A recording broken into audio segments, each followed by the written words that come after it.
Hello and welcome to my Spellbook Runick deck. This deck was suggested by a viewer, so let's jump right into it. First the monsters. We are playing 2 Jowgen the Spiritualist. This has the effect that neither player can special summon anything, and it can send a random card from our hand to the graveyard to destroy all special summoned monsters on the field. This effect is not once per turn. We are playing 2 Jowgen because we can summon it from the deck with a copy of Spellbook of Judgement. Judgement has to summon it from the deck though, so we don't want to be drawing a Jowgen over the course of our combo after we already normal summoned, and then we can't summon the Jowgen anymore. So it's really good to play 2 Jowgen.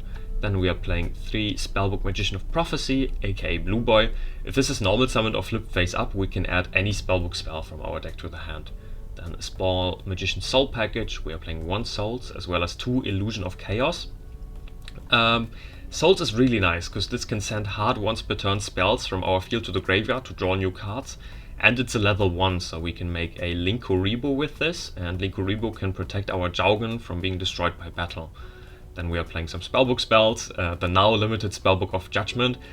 Judgement is really cool, but it's also really slow because it does everything in the end phase. Runick can't OTK on turn 3 anyway though, so you don't really care, because Spellbook of Judgement adds you so many resources you can just outgrind your opponent, and it being able to summon a Jowgen adds another threat to the Runick deck that you didn't have before.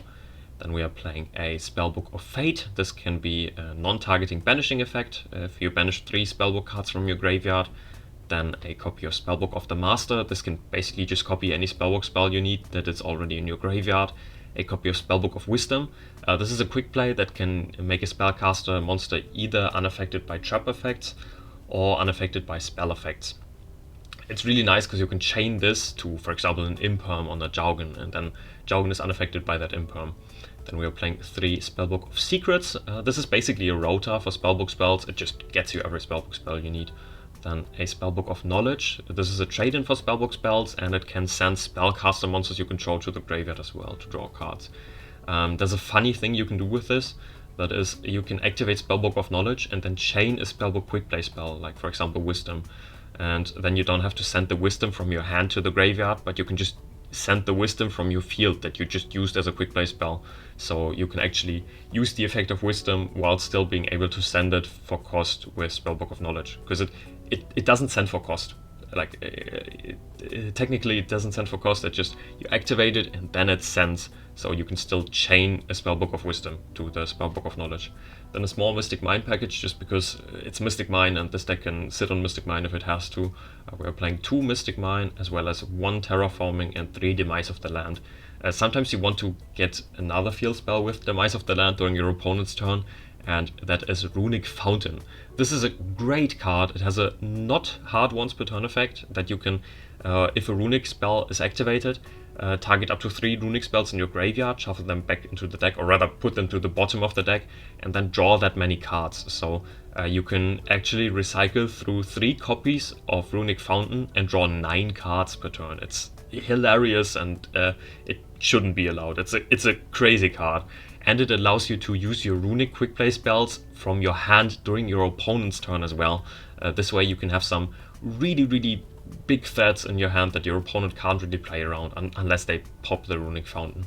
Then we're playing the Runick quick play spells. We are playing 3 Runick Tip. This gets you any other Runick quick play spell or just any other Runick card, and it banishes the top card of your opponent's deck. Runicks also just banish the top cards of your opponent's deck for some reason. It's really nice because you can sometimes get one-offs out of circulation this way. Like, let's say your opponent wants to summon a Jet Synchron from the deck, or a Gofu or some other limited card. You can just banish it with a Runick card, and then they can't really have any access to it anymore. So we are playing 3 Runick Tip, as I just said, then 1 Runick Slumber. This has the great effect that you can target a face-up monster on the field, and that monster is not destroyed by battle or card effect the first time it would be destroyed.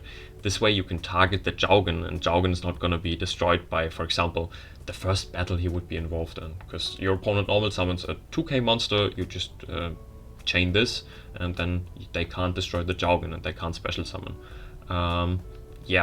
Then we are playing 3 Runick Freezing Curses. This can target an effect monster our opponent controls and negates its effects. Then we play 3 Runick Flashing Fire. This destroys a special summon monster our opponent controls. Sadly, this can't just destroy a monster our opponent controls, so this cannot protect the Jowgen. Then we are playing 3 Runick Destruction. This can target a spell or trap our opponent controls and destroy it. All the Runick quick play spells have a second effect as well, that if we don't have a monster in our extra monster zone, we can special summon a Runick monster from our extra deck to our extra monster zone. This is a great effect because the Runick extra monster zone monsters, or rather the Runick fusion monsters, I'll phrase it like that, have some really cool effects. We are playing 2 Gary, the Runick Fangs. This can, if it's special summon from the extra deck, add any non-quick play Runick spell from our graveyard to the hand. It just adds the field spell. It's really nice because the field spell is great though, and this way we can just recycle the field spell once we have already used all 3 copies of it. And if it's destroyed by battle, we can target 1 card on the field and pop it. It's also a really great effect. We're playing 2 Jowgen, the Runick Wings. If this is special summon from the extra deck, we can discard a card and then add the field spell. So it's another way to find the field spell if we don't have it yet. And it can protect a card we control by banishing itself as well. Then we are playing some Link monsters. The already mentioned Linkuriboh, we can make this with Souls. Then Gravity Controller, because we are playing some fusion monsters. An Anima, because we are playing a level 1 monster and sometimes this is removal. A Masquerena, because we can technically summon a unicorn during our opponent's turn with this. It won't come up much though. Then we are playing a Crowley, the first Prophecy. This can add a Spellbook spells from our deck to the hand. Then we are playing some Charmers, a Water Charmer, a Light Charmer, as well as a Dark Charmer. They sometimes come up if you want to climb into Selene and then make an access code, and they really help. So if your opponent has a dark monster in the graveyard, just make a dark, summon the dark monster from your opponent's graveyard. Maybe you even want to keep it if it's a great monster, or you can just make a Selene F, summon Blue Ball from the deck and then make an access code and have a huge access code that you can beat over some things with.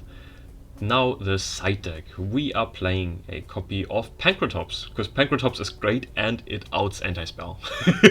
This deck really dies to anti-spell, and the only out we really have is Runick Destruction. It's kind of enough most of the times, but having a Pancratops in the side really helps.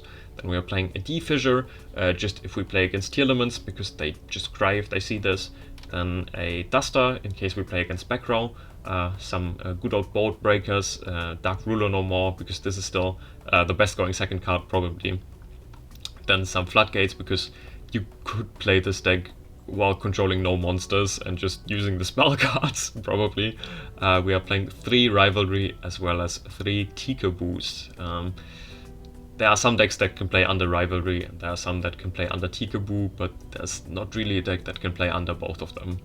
And we are playing a, you have the out, I have the out to the out card. We are playing a Solemn Judgement. This way we can play around an evenly matched, for example, or a Duster or something like that. And now I'm going to show you this deck in action.